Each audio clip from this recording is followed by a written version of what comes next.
मुंबई के मालाड में देवी जुलूस के दौरान खतरनाक स्टंट, युवक पर एफआईआर दर्ज। मुंबई के मालाड इलाके में देवी जुलूस के दौरान एक हैरान कर देने वाली घटना सामने आई है। 15 तारीख को श्री मुथु मरियम्मन देवी के जुलूस के दौरान एक युवक ने अंधविश्वास के चलते अपनी जान जोखिम में डाल दी।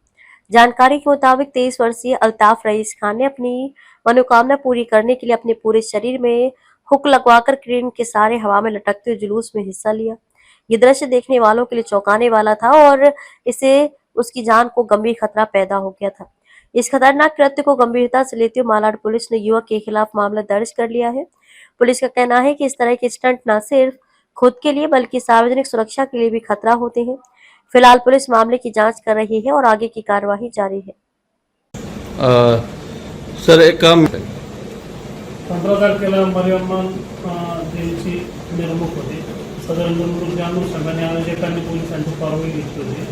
त्यावेळेस पोलिसांनी त्यांना नोटीस दिली होती की ज्या काही अनिष्ट रूढी परंपरा अमानुष काही प्रथा असतील त्याबाबत त्याचं प्रदर्शन करू नये, मिरवणूक शांततेच्या मार्गाने व धार्मिक भावनेने घेऊन जावी.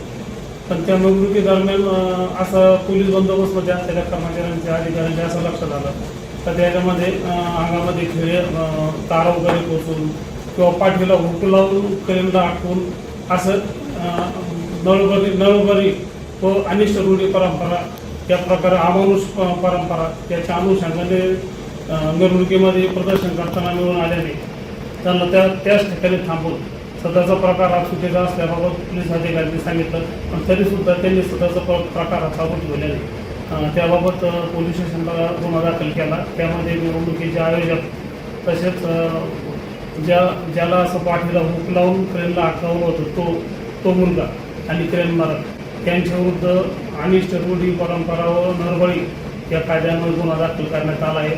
तसेच पोलीस खात्यातर्फे पोलीस विभागातर्फेही सर्वसामान्यांना आवाहन करण्यात येतं की अशा अनिष्ट रूढी परंपरा याचं कोणी पालन करू नये. त्यामुळं एक समाजात वेगळा मेसेज जातो.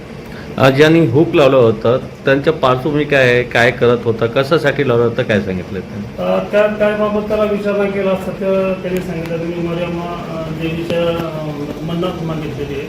त्या अनुषंगाने मग त्याने पाठीमध्ये हुक अटकून 15 फूट उंच क्रेनला अटकून तो असा हवेमध्ये झोलत होता.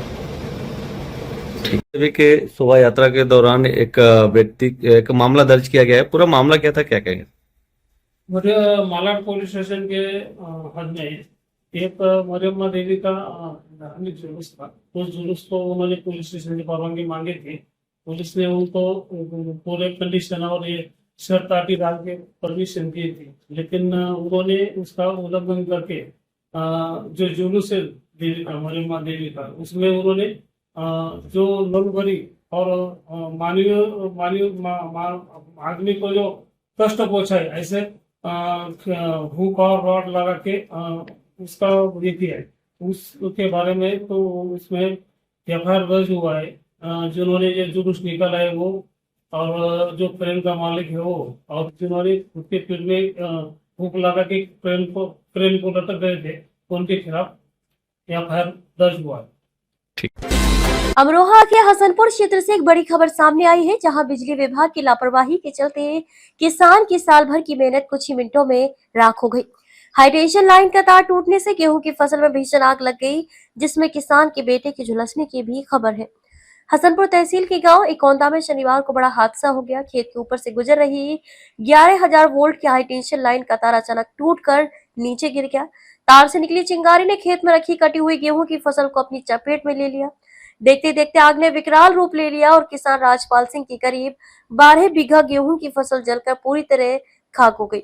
आग बुझाने के प्रयास में किसान का बेटा जितेंद्र गंभीर रूप से झुलस गया, जिसे तुरंत निजी अस्पताल में भर्ती कराया गया, जहां उसका इलाज जारी है। इस हादसे में खेत में खड़ा ट्रैक्टर भी आग की चपेट में आकर जल गया। घटना की सूचना मिलते ही सैद नंगली थाना पुलिस मौके पर पहुंची, लेकिन ग्रामीणों का आरोप है कि सूचना देने के बावजूद फायर ब्रिगेड समय पर नहीं पहुंची। मजबूर होकर ग्रामीणों ने खुद ही पानी की व्यवस्था कर आग बुझाने की कोशिश की, लेकिन तब तक बहुत देर हो चुकी थी। पीड़ित किसान राजपाल सिंह का कहना है कि बिजली विभाग की लापरवाही के कारण ये हादसा हुआ। उनका आरोप है कि हाई टेंशन लाइन के नीचे सुरक्षा के लिए गार्डिंग वायर नहीं लगाया गया था, जिससे तार सीधे खेत में गिर गया। अधिकारियों का पक्ष घटना की जानकारी मिलते ही विद्युत विभाग के जेई नवीन कुमार मौके पर पहुंचे और निरीक्षण किया। उन्होंने बताया कि मामले की जांच की जा रही है और नुकसान का आकलन कर पीड़ित किसान को मुआवजा दिलाने की प्रक्रिया शुरू की जाएगी। फिलहाल सवाल ये है कि आखिर कब तक बिजली विभाग की लापरवाही का खामियाजा किसानों को भुगतना पड़ेगा। क्या जिम्मेदारों पर कार्रवाई होगी, ये देखना अब बाकी है। अमरोहा से मोहम्मद चांद की रिपोर्ट। मुंबई के दहिसर में नारी शक्ति वंदन बिल को लेकर जोरदार विरोध प्रदर्शन देखने को मिला। दहिसर पूर्व रेलवे स्टेशन के बाहर भाजपा कार्यकर्ताओं ने प्रदर्शन करते हुए विपक्षी नेताओं के खिलाफ नाराजगी जताई। मुंबई के दहिसर इलाके में नारी शक्ति वंदन बिल के समर्थन में और विपक्ष के विरोध में भाजपा कार्यकर्ताओं ने जोरदार आंदोलन किया। यह प्रदर्शन दहिसर पूर्व स्टेशन के बाहर आयोजित किया गया, जहां बड़ी संख्या में महिला मोर्चा की कार्यकर्ता और पार्टी पदाधिकारी मौजूद रहे। इस दौरान दहिसर विधानसभा क्षेत्र की भाजपा विधायिका मनीषा चौधरी के मार्गदर्शन में कार्यकर्ताओं ने कांग्रेस नेता राहुल गांधी, दिल्ली के मुख्यमंत्री अरविंद केजरीवाल और समाजवादी पार्टी के प्रमुख अखिलेश यादव की तस्वीरों पर कालिख पोतकर अपना विरोध जताया। प्रदर्शनकारियों का कहना था कि नारी शक्ति वंदन बिल महिलाओं को सशक्त बनाने की दिशा में एक ऐतिहासिक कदम है, लेकिन विपक्ष इसका विरोध कर महिलाओं के अधिकारों के खिलाफ काम कर रहा है। वहीं महिला मोर्चा के पदाधिकारियों ने भी विपक्षी दलों पर महिलाओं के सम्मान के मुद्दे पर राजनीति करने का आरोप लगाया। फिलहाल इस प्रदर्शन के जरिए भाजपा कार्यकर्ताओं ने साफ संदेश दिया है कि नारी शक्ति वंदन बिल के समर्थन में वे लगातार आवाज उठाते रहेंगे।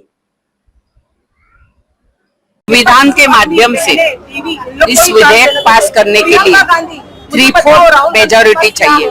एनडीए की मेजॉरिटी थी, लेकिन महिला आरक्षण का बिल पारित करने के लिए आज जो 3/4 मेजॉरिटी चाहिए, इसके लिए कांग्रेस, तृणमूल कांग्रेस, शरद पवार, हमारे उद्धव जी ठाकरे, आप और अखिलेश यादव, इन सभी ने आज विरोध किया। इसलिए ये बिल हमारा पेंडिंग रह गया। लेकिन महाराष्ट्र में जब चुनाव होते हैं, तभी महाराष्ट्र के चुनाव में अलग बोली बोली जाती है कि भाई हमारी सावित्री की लेख है, अहिल्याबाई होळकर है, हमारी नारी जिजाऊ है।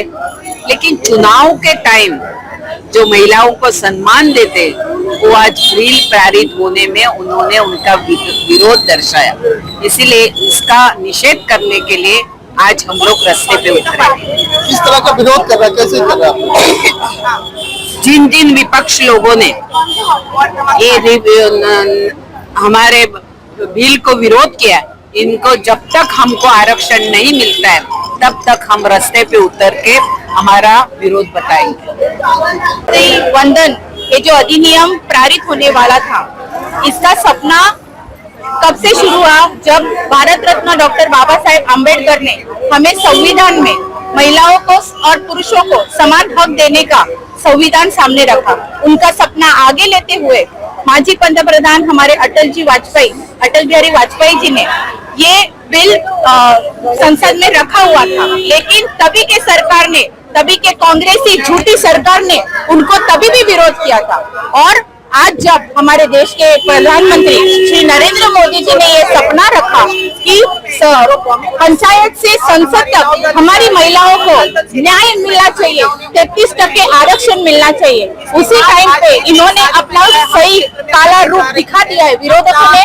जब महिलाओं को सम्मान देना चाहिए था, तभी उन्होंने अपना असली रूप दिखा दिया है और विरोध करके इन्होंने सिर्फ नारी का अपमान ही नहीं किया है, नारी को आगे जागरूक किया है। अब ये नारी हमारी नहीं रुकेगी, रास्ते पे उतर के हमारा अधिकार लेके रहेगी। नारी शक्ति वंदन का विरोध किया गया है, आप लोग रास्ते में उतरकर इसका विरोध कर रहे हैं। जिन लोगों ने नारी शक्ति वंदन घर के घर हमारे देश के प्रधानमंत्री नरेंद्र मोदी जी का सपना था, और कल ये सपना जो बिल पे इसमें पारित होकर उसमें मोहर लगने वाली थी, मगर जो विरोधी है, राहुल गांधी बोलो, अखिलेश यादव बोलो, शरद पवार बोलो, इन सबों लोगों ने जो विरोध किया है, और उसमें से ही जो महिला है प्रणीति शिंदे बोलो, वो भी एक महिला है, तो उनको भी समझना चाहिए कि 33% का आरक्षण लेने से एक सामान्य महिला हमारी कोई कार्य क्षेत्र की रहेगी तो वो एक आमदार बनेगी, तो ये एक सांसद बनेगी। मगर नहीं, इनका दिखाने के दांत अलग है और खाने के दांत अलग है।